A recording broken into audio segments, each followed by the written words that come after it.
Hello and welcome. I'm Chris Braich, and this is the Seen and Heard Podcast, a conversational series. I am an emotional health and leadership coach and co-founder of the not-for-profit Seen and Heard, which supports those seeking healing, connection, and systemic change. My vision is to move myself and the world around me towards connection and compassion. And each week, I will connect with amazing guests who are on their journey to bring about meaningful change in their own lives and the world around them. Thanks for being here. Let's get started.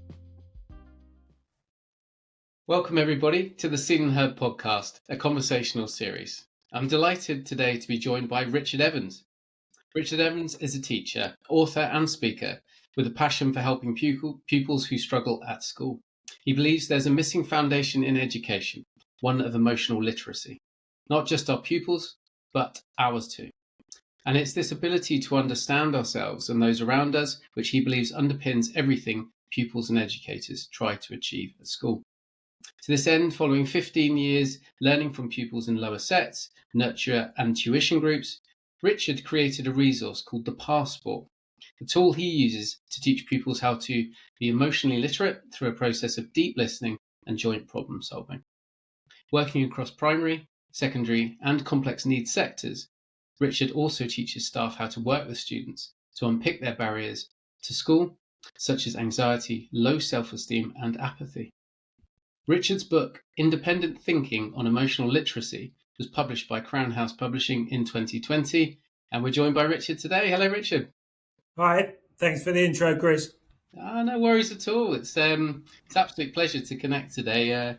We came across each other via your publisher, Crown House, who've got a really, extensive list of kind of books in education and trauma and mental health and healings, all the stuff that we're interested in. So we connected. I saw your book. It's fantastic, and was looking forward to this chat. Thank you. Interestingly, I came to Crown House via Ian Gilbert, who runs Independent Thinking. And my book actually is part of a series of books about independent thinking and it's various people within education who have come up with different ways to approach education. And they're a real champion for how can we do this differently, because it's not always working. So, I was really pleased to stumble upon them.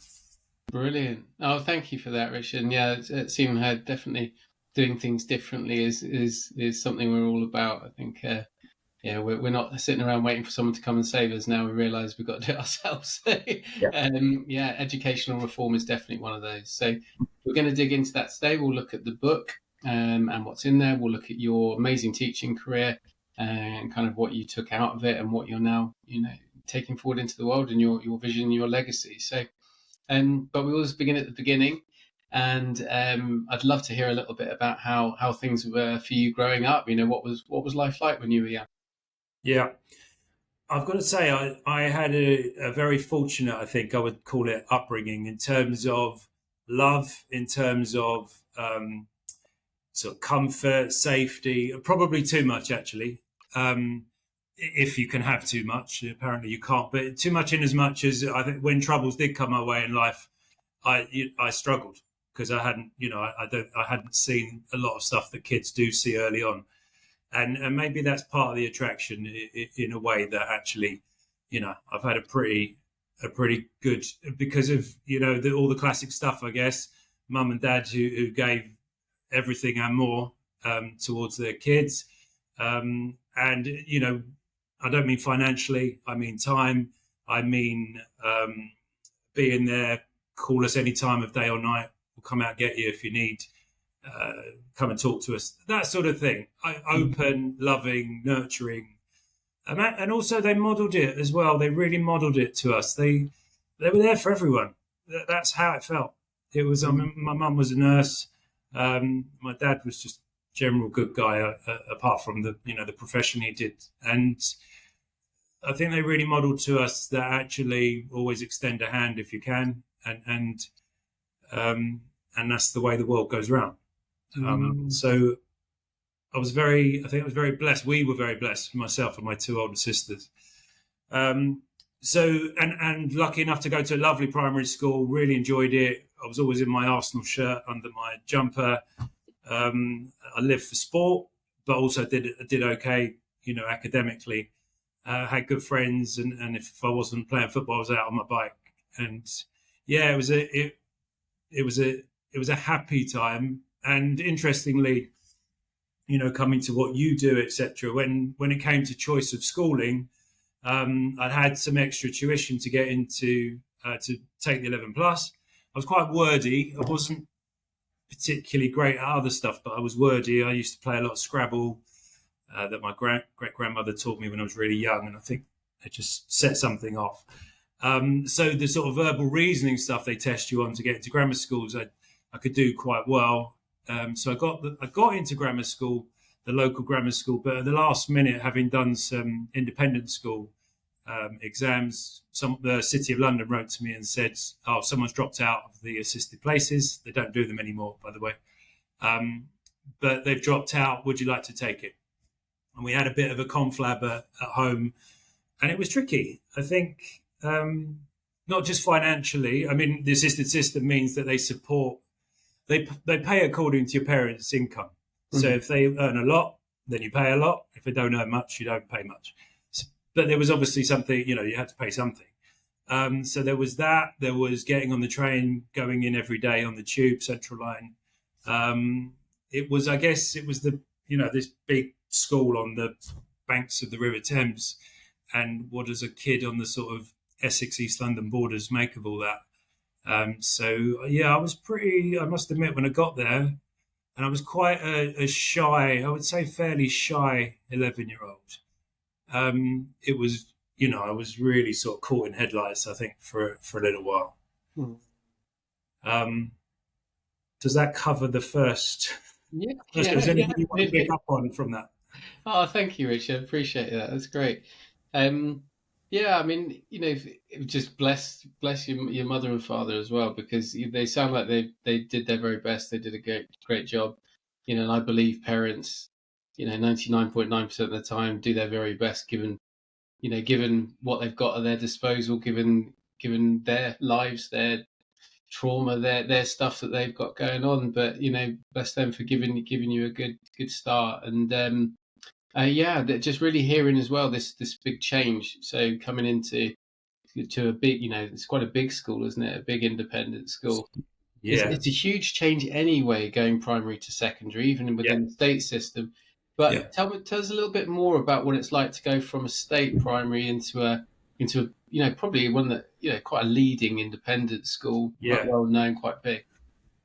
Well, interestingly, the one thing I probably missed there is the other thing that I think was really instructive and helpful was never once was there this sort of message from my parents that, right, we're now paying for you, even if it's not as much as other people. Therefore, you now need to earn that payment. And you hear that a lot and you see it a lot. Yeah. And I think talking to friends since then, I was a rarity in that sense. And I do think that is a pressure that is absolutely, A, not fair, but B, not helpful. I can't. Yeah, in the long run, it might get short-term results, but in the long run, I don't think that is helpful at all. But anyway, I was lucky enough, again, for them not to put that pressure on at all. So I guess I went with a real sort of enjoy yourself, go and do what you can. It was, I can remember being in assembly in that year 7 year, which would have been year 1 at the time. And Lord Tebbett's son was the head boy at the time. And you're sitting there listening to him take an assembly and just feeling very small, very, very, very small. Getting into class, feeling very small. But I think probably as other pupils could probably testify, when you're sporty, it does help you negotiate some of that stuff. So I was playing football, a little bit of cricket. Well, I'd played whatever they offered, really. So you make friends like that, but also you establish yourself a little bit more. And work-wise, I mean, again, I'm going to take it back to my mum in particular. She was the one who I'd get home and she'd say, right, what homework we got to do? And it was a sort of, she wouldn't do it all with me, but she would, especially the stuff I was just wouldn't get on with. She'd be sat there going, okay, well, I'll I'm not going to do it for you, but I'm here to remind you that this has to be done. And she'd get involved as well. She might read some of the books. She might do this. She might do that. My dad would get involved with the science stuff, the math stuff, so I think without that, I then got into the sort of the better sets as I went through, but what I could do at school wasn't as good as what I could do at home. So again, that was very much, I was a supported case, because I think my concentration wasn't brilliant at school. I wasn't naturally academic. Like I say, I was wordy. I was good with words, but I didn't mean I could learn history easily. I was lost in history, quite bored. I was lost in geography. Couldn't always science. I couldn't always keep up with. And again, that's possibly led to what I do now, because I think I really understand what it's like not to get stuff that people expect you to. And the independent system, you're not going to get told too many times. You either get it or you don't. And then you'll get some sort of judgment. And then you really won't get it, will you?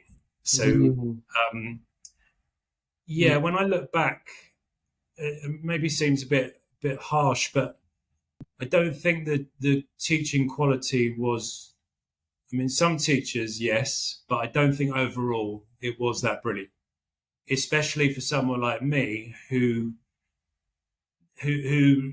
needed someone to understand how he learned.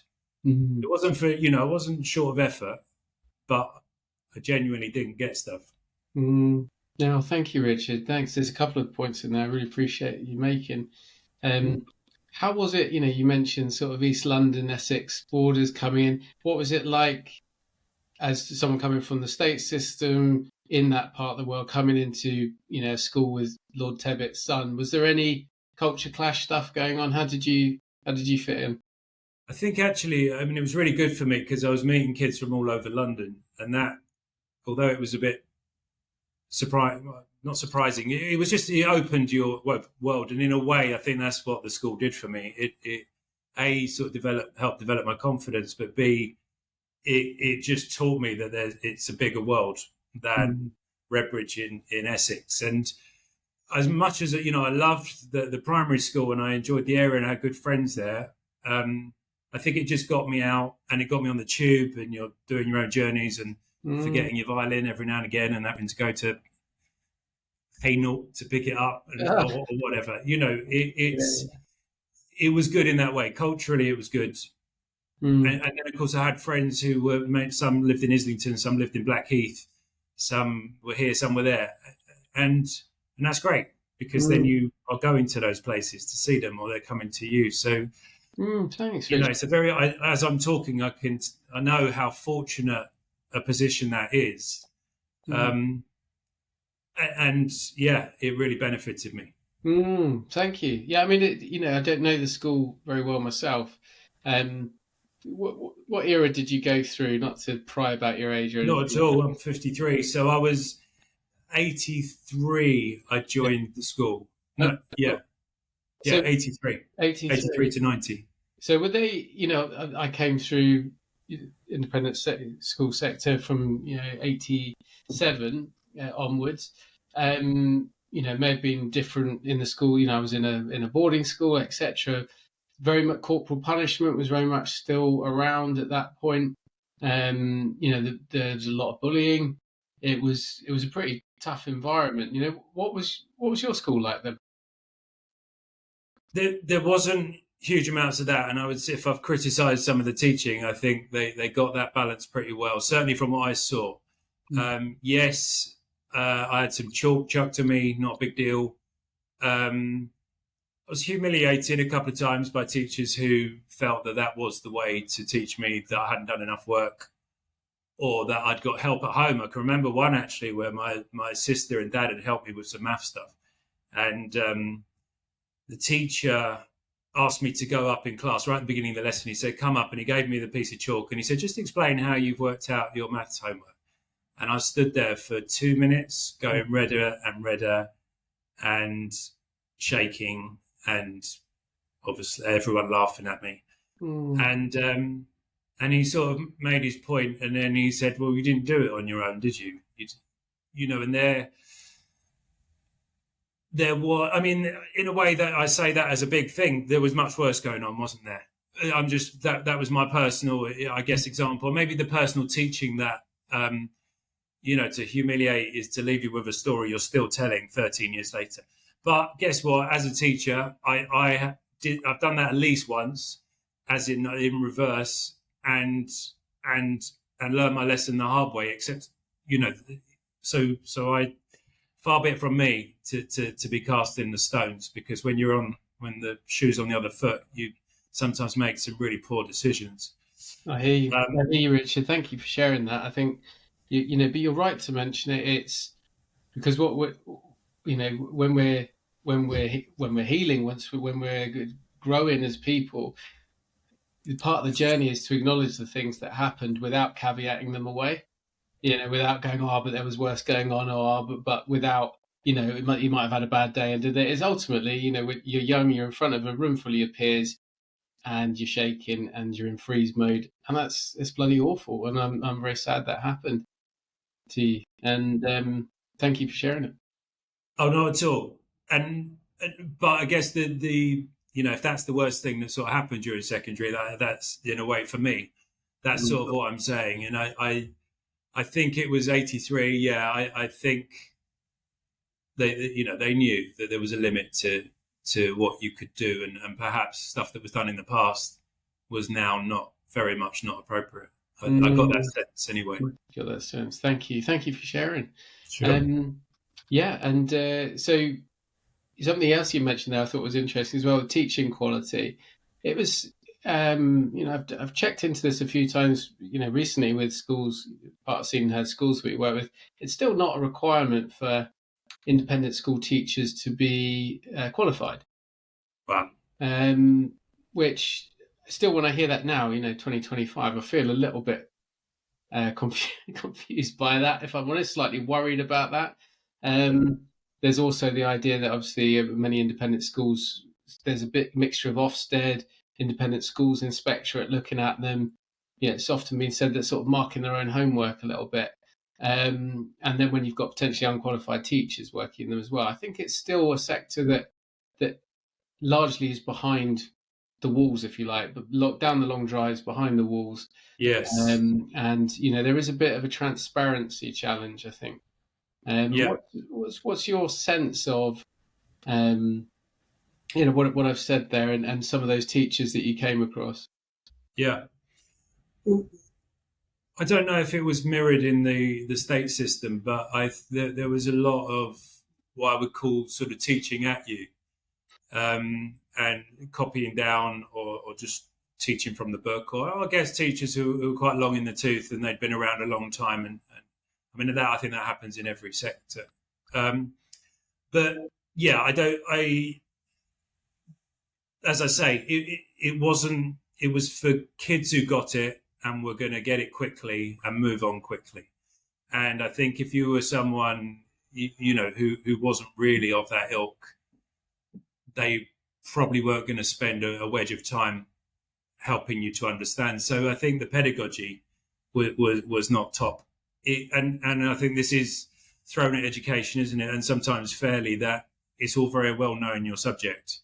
And the top independent schools, private schools, will tend to attract people who are phenomenal sometimes in their subject.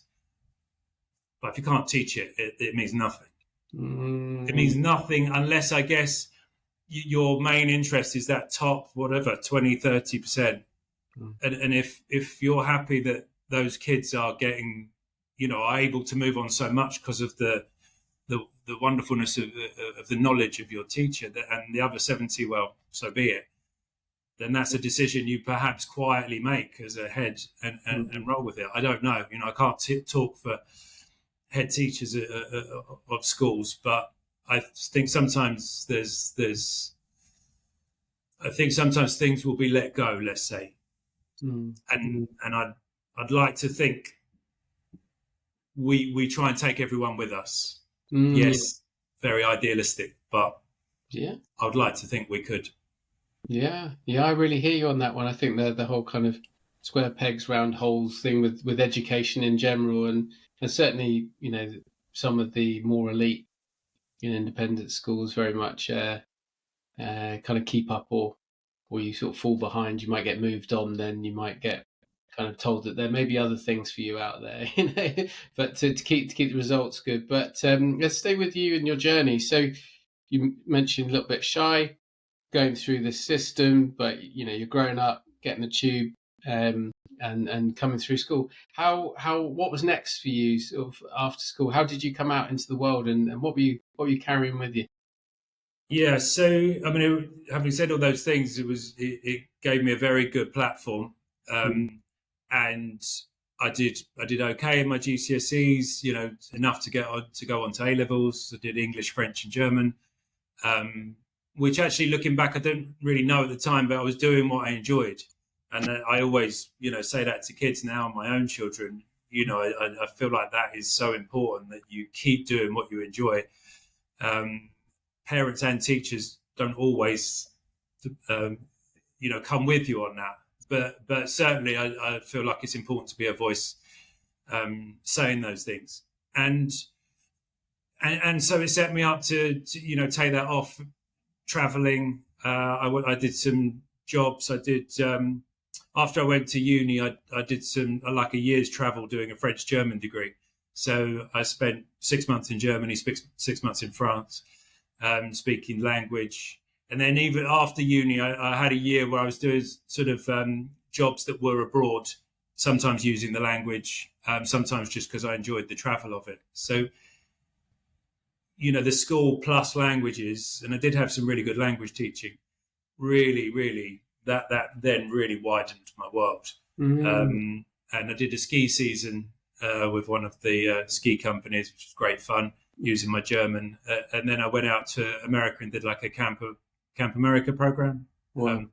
And interestingly, pretty much everyone on it was about to be a teacher, and I hadn't had a thought of being a teacher, and I didn't become a teacher afterwards. It still took me about 16 years after that to get around to teaching, but I loved it, and I loved being around kids, and I loved the sport, campfires, singing, all that sort of the nurturing thing, I guess.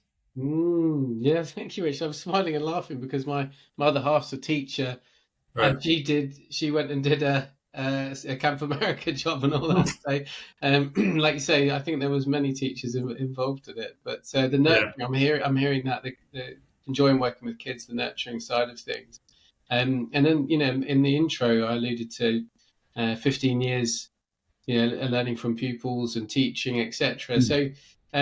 Let's get to kind of, what kind of a teacher were you when you got going? Kind of, if I was sat here as one of your pupils, I think of Mr. Evans. What sort of a teacher were you?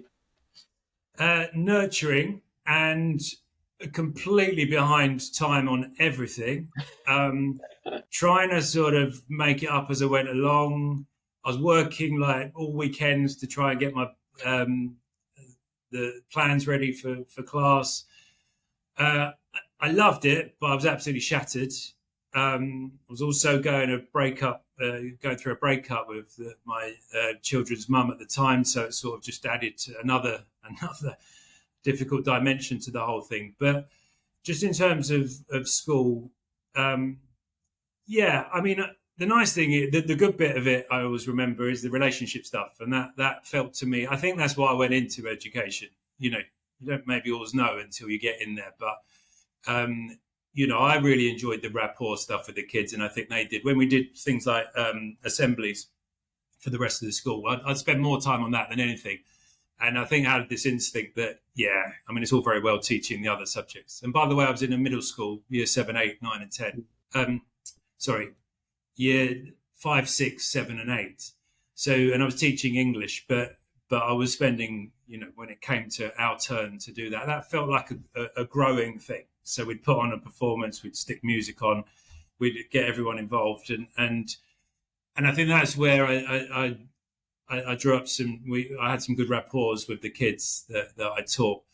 But certainly in terms of teaching, it left a lot to be desired, because you go in at the deep end, and teachers try and help, your senior leaders try and help, your head of department tries to help, but ultimately, as most people know, you find your own way somehow. And I think there's a lot of collateral in those early days, because you're doing a lot of stuff that isn't working.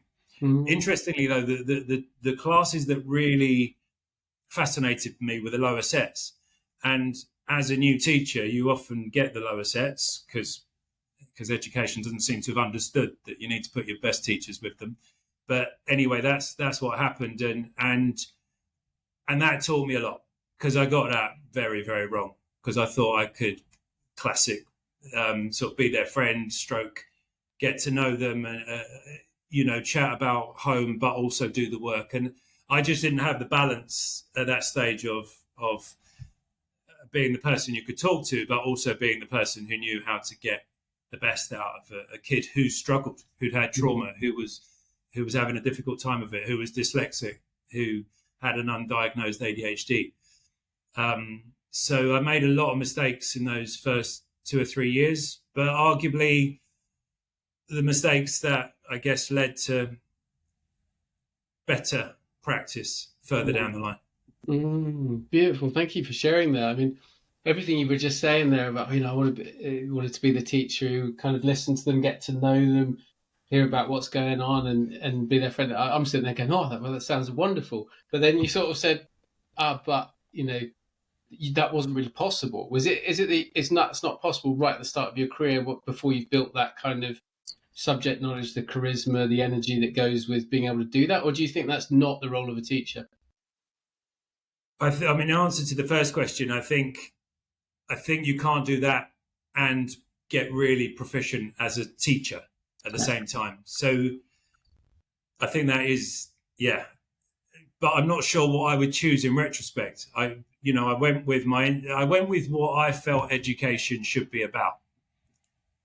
And, I was obviously learning to be a better teacher, and you probably have to do that anyway. But in a way, to me, if you don't have rapports with the kids, you're already behind the curve in a way. And also I think that is, it's so important, I think, for children going through school to feel like people at school are there to look out for them, take an interest in them, treat them as an equal. I think that's absolutely massive. I get that there's a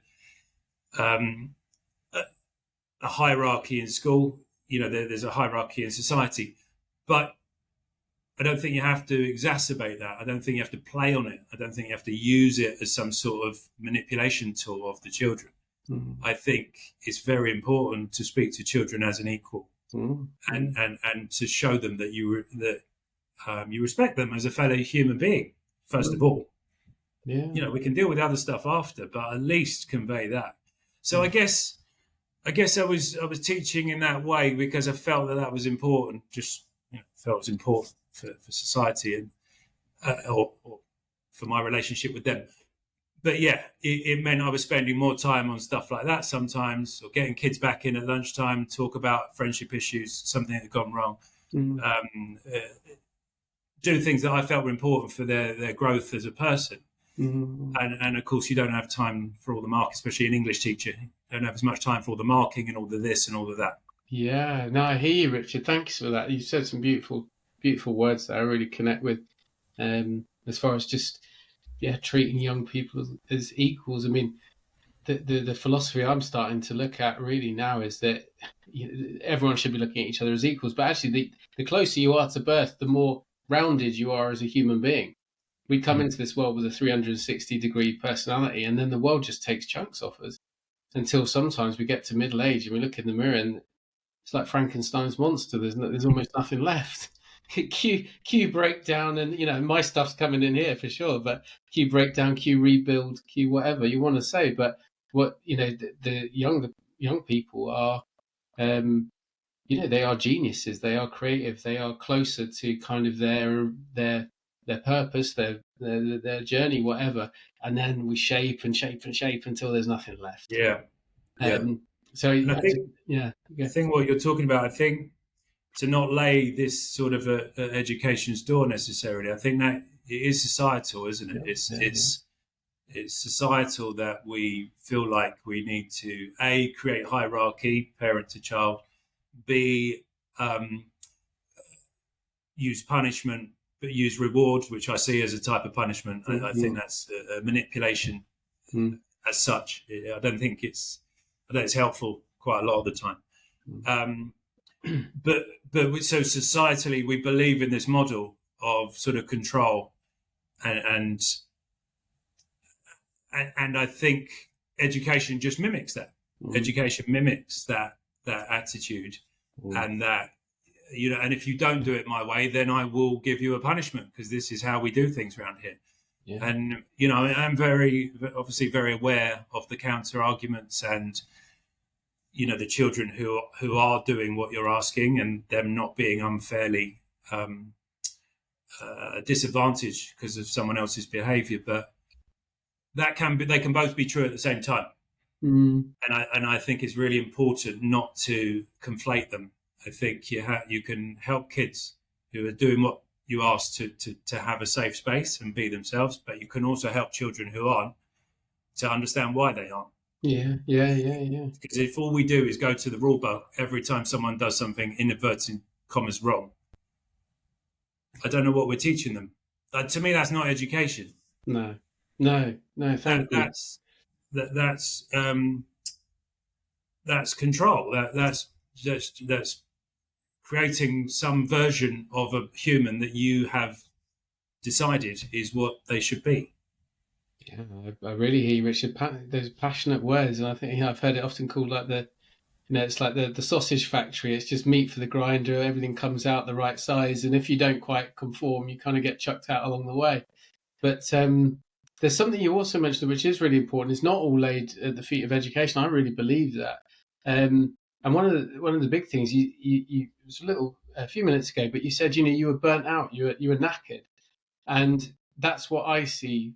I have lots and lots of people in my world who are teachers, and they are absolutely wrecked all the time. And they sort of stagger through to the holidays, then they're sick for a week and a half because their immune systems are shagged, and it doesn't feel sustainable. And when I speak to them, what's going on for you, what could change, etc. The sheer weight of expectations, the exams and the league table stuff, the managing now of different special educational needs within the same classroom, or whatever else is going on. If it's in certain types of schools, they're striving for results. It's stacking up and up and up, but they've got no time. I say, how many breaks do you get a day? Well, I treated myself to. I went to the toilet today.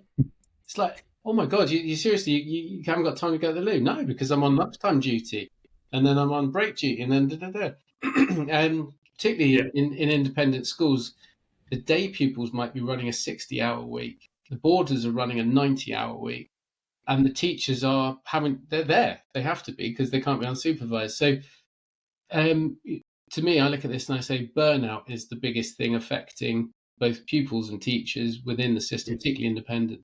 What do you speak to on that, and what's your experience of the burnout?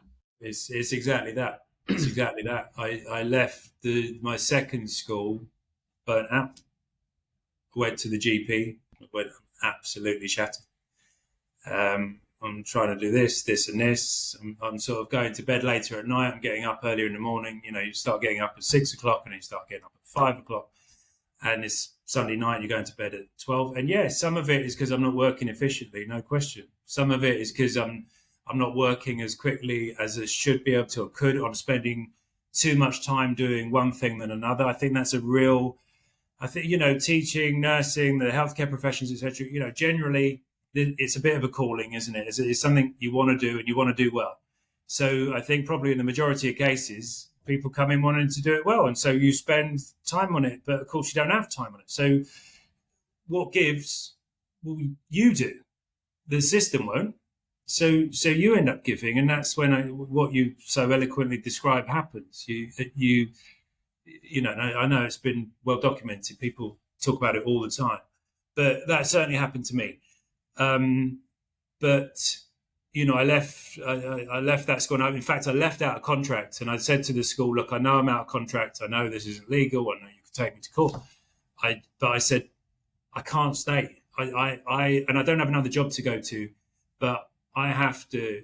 I have to do this for me. I've got fairly young children. This doesn't work." And that school, that head teacher was brilliant. She said, "No, well, we respect what you've done here, and we respect that you can't do that, and we're not going to, take it any further, sort of go with our blessing. And sometimes you are at the mercy of, they didn't have to say that, did they? No.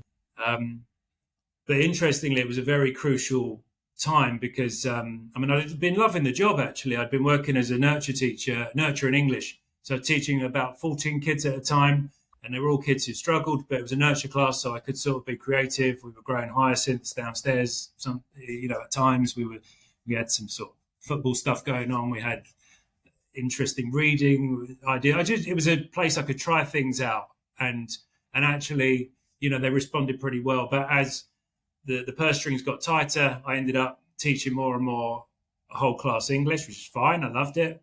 But eventually the nurture went because they were like, look, we need you as an English teacher. We can't afford you being in front of 14 children. We need you in front of 30, which, fine. That was an economic reality.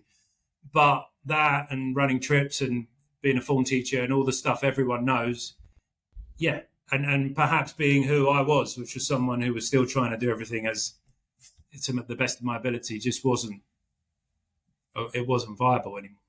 So I left because I had to leave. But after that is when I made the move into a school, had a job, and so lucky that they did, but a school had a job for, in essence, a sort of in-school English tutor, literacy tutor.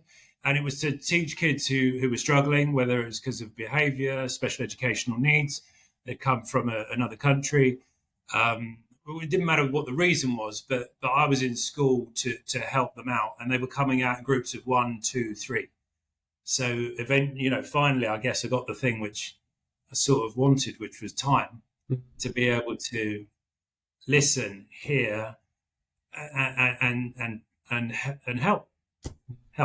Yeah. Thank you, Richard. That's wonderful, and thank you for sharing your being so honest about your journey and you're needing to come out of work because you were burnt out and visiting the doctor and stuff. It's so sad to hear that, to be able to be of service in, teaching, nursing, whatever, it has to come at such an enormous personal cost. It doesn't seem right. It isn't right.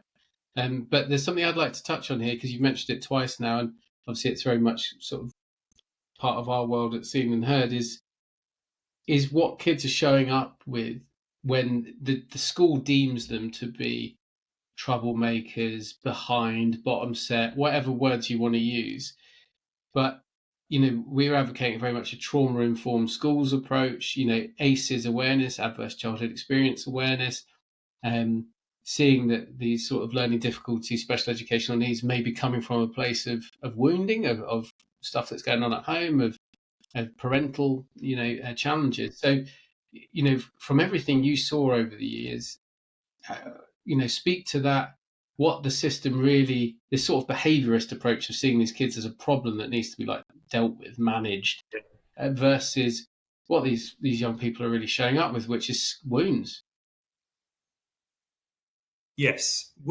Sorry, was there a specific question there, Chris, or was it to what's my perspective of what children are your perspective and experience of people showing up into these classes, what they're carrying with them, and what the system's view of them is? Yeah. Well, very interestingly, I took this job on and I was a literacy tutor. So I was there to teach English, or English and literacy. But really what happened was they were coming to me, these kids, and I obviously had myself, a sort of menu of, all right, let's do reading, spelling, let's help you with your Shakespeare in class, let's do this, let's do that. But I wasn't touching the sides.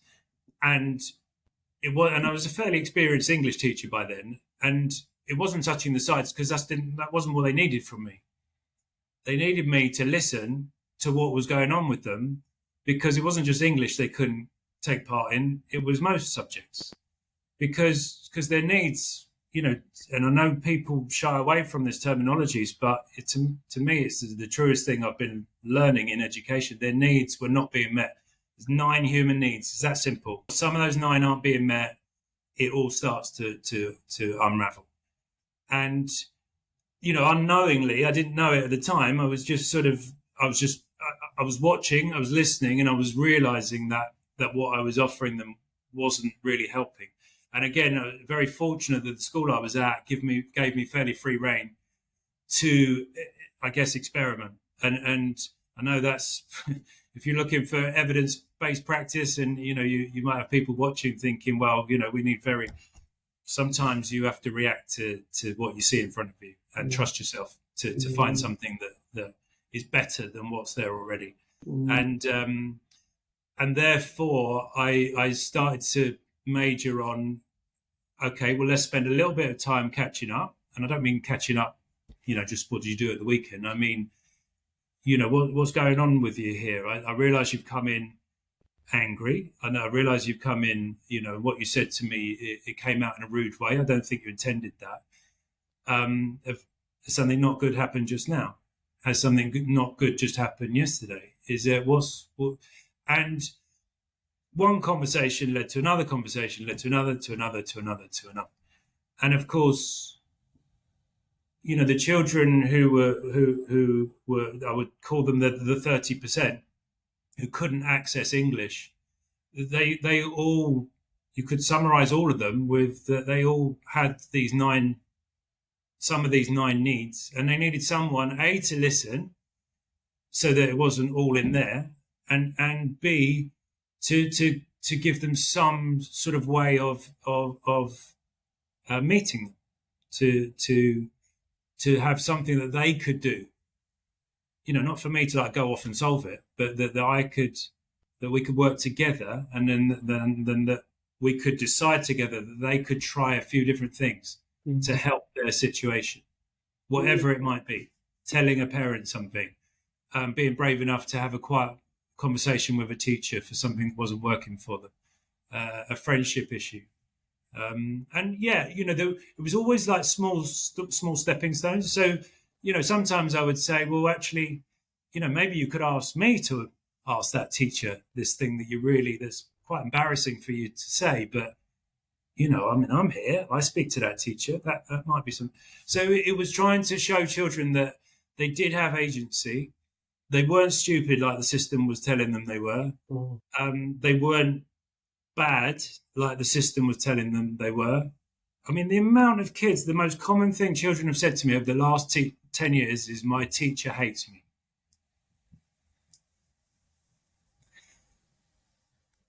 And I sort of pause, because we know, don't we? That's the language of sort of children, yes, and it's out there, and it's like, well, they hate me.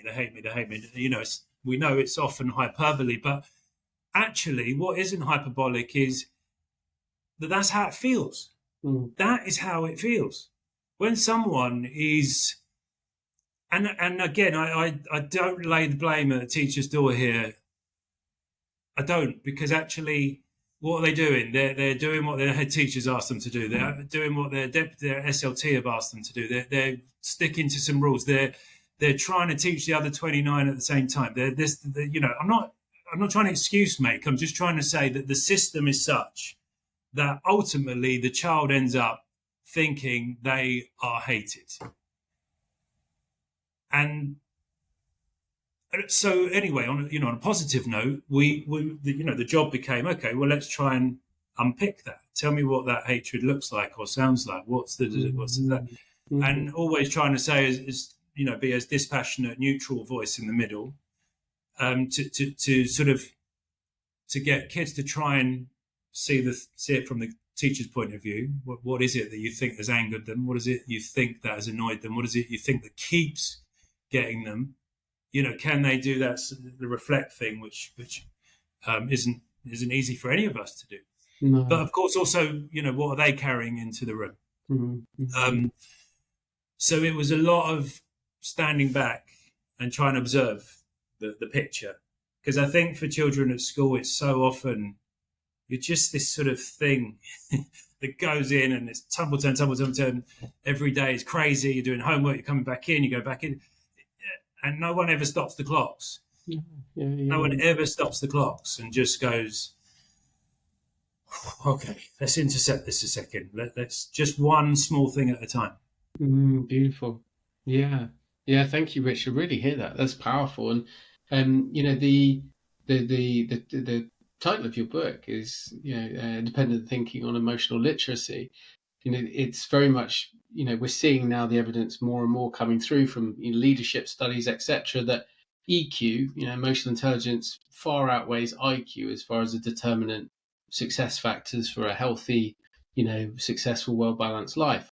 We don't, in my experience, teach any real emotional intelligence in schools. But your book is Independent Thinking on Emotional Literacy. So, can you talk into that a little bit? Because I know it cuts across to what we were just talking about, which is you started to create that language with your pupils where they could start to share. Where I would love to hear as well. Actually, let's just do that quickly first. But the 9 needs, I'm not asking you to reel them off one by one and don't miss any and get them in the right order. It's not class. But just to give our listeners a flavour of some of those needs, could you just mention those? So I wouldn't want to jump on with people thinking, what are those? My acronym is CLASS BURP, because I couldn't remember them. Love it.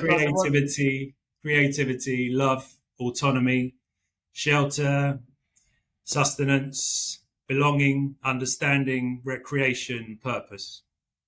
And I have they just sat on my wall with a little. I've got it here actually. If you want to see, I don't know if you can see it. Yeah. You might not be able to see it. No, that's good. Yeah, keep it there for a second. Beautiful. Yeah. Love that. They all ask what the autonomy one is because it's a controller for a game. Yeah. But I'm pointing to that pretty much all day long, and I'm pointing it to just go. Well, there's a reason for that. Did you know that's one of your 9 needs? And this is a language that doesn't. I mean, it's not in society, really, is it? No. It's looked down upon because, of course, societally we have the adjective needy, which is very, very negative connotations. But one of the things I think for this tranche of children is to humanize them, because I think they get dehumanized by the system, and that's why I find it so helpful to use as a reminder. Brilliant. Absolutely brilliant, Richard. That's so powerful, and the 9 needs. I work in this field, and I've not seen it just laid out so nicely like that. So thank you for sharing that. So then back to that original question before we dodge back there. Independent Thinking on Emotional Literacy, the book, and the principle behind it just does not really giving emotional literacy the space it so needs to create happy, well-rounded people. So how did the book come about, and what's its core thesis? Yeah. So it came about because I was at Latitude one year with my family, and there was an independent thinking sort of festival of education type conference going on. Oh no, it was their big day out. They have this sort of celebration thing at the end of the year. And I'd read a bit about them. They've written a book called The Working Class, which I found fascinating, a sort of book about how education doesn't work for the working classes. And there's a sequel, and there's going to be another sequel again to that. And I spoke to Ian Gilbert at the end, the guy who basically is responsible for setting independent thinking up. And I basically said to him, look, I've started doing this at school. I showed him what I've called a passport. It's 50 questions for children about their organisation, their confidence, their resilience, their attitude to learning. And I just showed it to him and said, it feels like it tallies with what you're trying to do here, which is come up with other ways for children to get into education. And he said, well, you just told me you used to be a journalist. Why don't you write a book? And I just went, oh God, I'd love to do that. And because he'd already been published and he was an editor himself, it just sort of flowed from there. And it was just the most fantastic opportunity, because I enjoy writing. I enjoy words, language. Never had an opportunity to write a book before. And to do it about teaching and something I really cared about, I mean, it was just the dream ticket. So with his very, very close support, I just started, I just got my thoughts down and started trying to explain, what I felt, what I'd seen of 10 years in teaching and what I felt was going on that was great, but also what was going on that wasn't really working. And then it was really the story of what I've just told you, which is how did I end up teaching emotional literacy, and how other schools, other teachers could do it. So in essence, it's just an explanation of what I do. And it's not Ian doesn't work like this anyway, but it's not we'll do this and everything will be fine. It's this is one approach to help kids who are struggling at school. It's worked for me, but it's needed all these things to be in place, and I've been well supported. You won't always get that at your school. You might be a head teacher. You won't always be able to provide it, especially time. But actually play with it. The idea was it's a template that you can play with. And you use it how it works in your school for your children with your time constraints. And that was the idea of the book. Brilliant. Absolutely wonderful. Thank you for sharing that. And so hearing the passport, the 50 questions, what sort of things, there's 50 questions that he's going to but what are the kind of things that comes out from a passport? What do you learn from a passport? Do I put my hand up in class? That's a big one. Do I find it easy to make? Yeah. So when you're aching because they didn't choose you. Do I find it easy to make friends? Do I ask teachers if I'm struggling to understand the work? Do I share my successes with my form tutor? Do I have a good breakfast? Do I get enough sleep at night? Can I do my prep? Do I understand how to do my homework? Do I call out in class? Do I support other children if they need some help? Okay. Am I polite to staff at school? And a real, something that I've really learned, I think, all the way along actually, is that the answers to these questions is so important that there is no judgment. The two things that are absolutely vital are listening and no judgment. That feels like the way to get to the bottom of some of this stuff. Because, of course, the kids are already feeling judged because the system's told them they're judged. The system has encouraged parents to tell them they're judged. Sometimes they'll judge them anyway themselves. And actually, that's often without listening that hard in the first place. So you've got a double whammy. How frustrated do we feel when someone hasn't listened to us and then tells us we're this or we're that? So I know I'm preaching to the converted in talking to you, but I guess I'm trying to explain that those questions were all about, let's have an open discussion. Let's have an open discussion about that. And I often say to children when I first meet them, it's like, I'm not here to judge you. I'm here to listen to you, and I'm here to work with you to try and get something better that is happening at the moment. Beautiful, very powerful, Richard. Thank you. And how's it gone down? How's the book gone down? And are people using it in schools? What's the reception? Yeah. So, answer to the first question, I think it's probably sold like other education books. I don't know which is, or other not so successful education books. I think it's a slow drip. My mum's bought obviously the majority. I've bought a few myself, and I've got a few friends who've taken pity and bought a few. Sorry, this sounds like I'm trying to. It's just the reality. Yeah, exactly. It's the reality, and actually, that's fine. For me, I was just so pleased to write something and for it to come out. I got a photo of when I got the book the first time, and I've got like this beard is about this big and my hair's that big, and I took a photo of myself because I thought it was important that this sort of person who was wrecked but so happy that the tears were like flowing down me about having just put something together and it was published. But anyway, it doesn't sell particularly well. But what I do is I sort of use it a little bit as an in. So I speak at conferences. I've spoken at head teacher conferences. The World Education Summit I've spoken at a few years running. So various places, and actually you normally end up meeting someone who comes up to you and says, actually, I quite like that at our school. And then the sort of options are, could you come and work with our teachers, or could you do an inset, or could you come and work specifically with our teachers on this? and it could be primary, secondary, complex needs schools. Or as with one school, they said, actually, could you come in? We'd like you to come in and work with the kids. This was the complex needs school, and then train up some teachers to take on what you started. So, there's various models that we're just exploring, I guess, as we go. But I'd say the thing that you do hear a lot is, actually, we need a bit of this. We need a bit of this. As in the children need a bit of this, the staff need a bit of this. And I'm being deliberately sort of vague about bit of this. You can't suddenly turn the education system upside down unless you're a very, very out there head teacher. But you can make small inroads and little differences. And even if you're not using the passport or whatever, if you are using the ad hoc moments at school, perhaps, to have those conversations in a slightly different way. Yeah. The lack of judgment, the listening even when you're tempted to counter. But I said this, but I said that.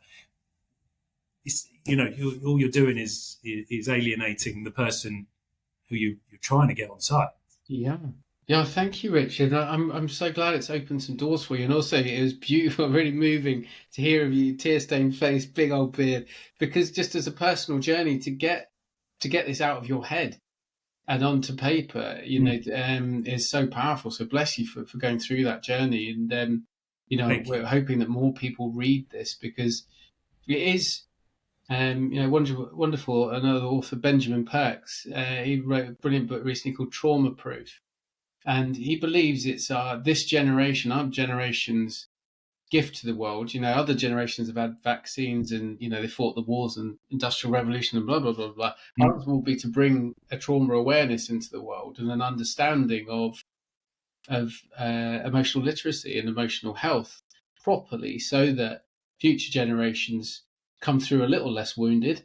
And so they have then a fighting chance of solving the climate crisis, of bringing things into balance with our connection with each other and the earth and themselves. So you're doing your bit towards that, and I think that's fantastic. Thank you for saying it, for saying that. What's interesting is when you reflect that actually to get emotional instruction, care, help, whatever you want to call it, you have to pay.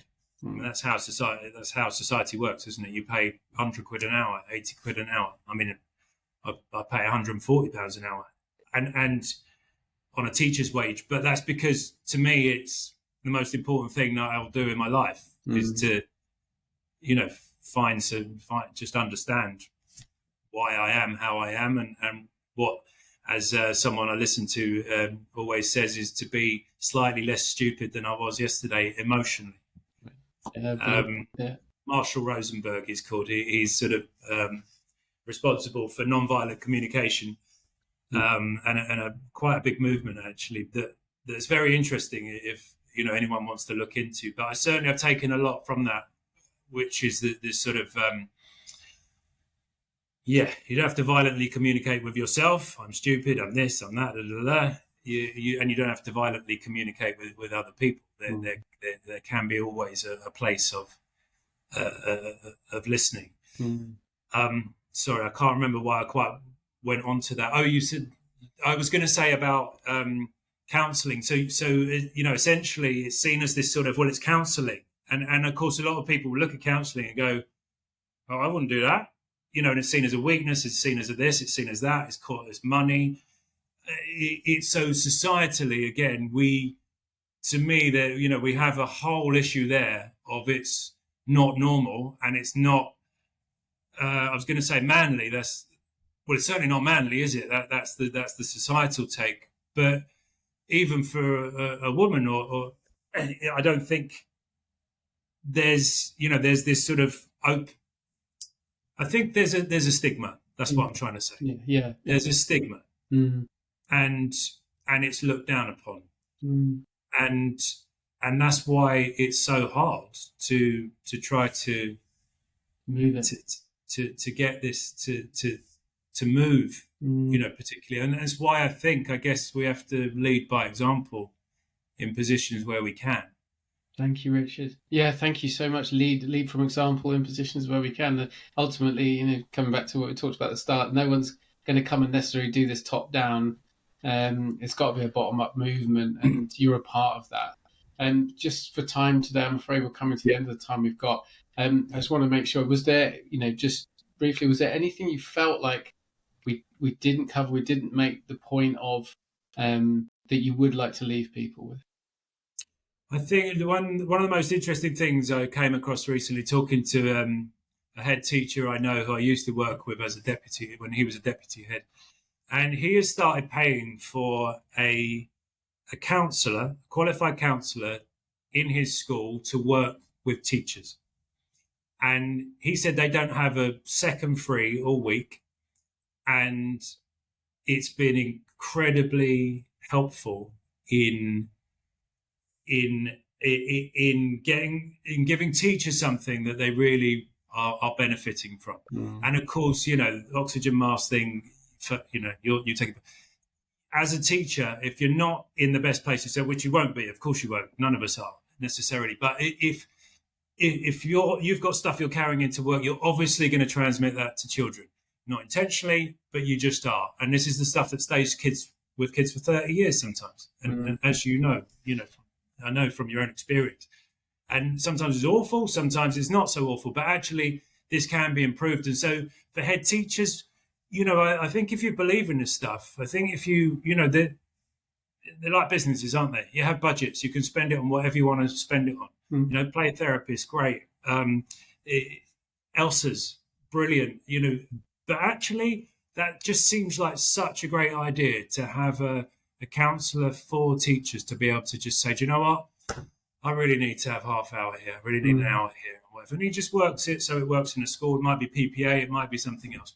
But that then is a platform. And then he can work with teachers and say, okay, now let's have a think about how you're addressing the kids or whatever.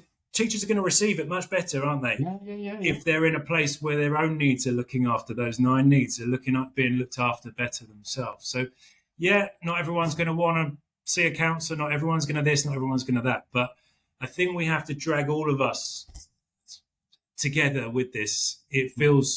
Sometimes it feels so obvious that because we're so hung up on academic excellence, the emotional stuff is just, well, that's just how it is.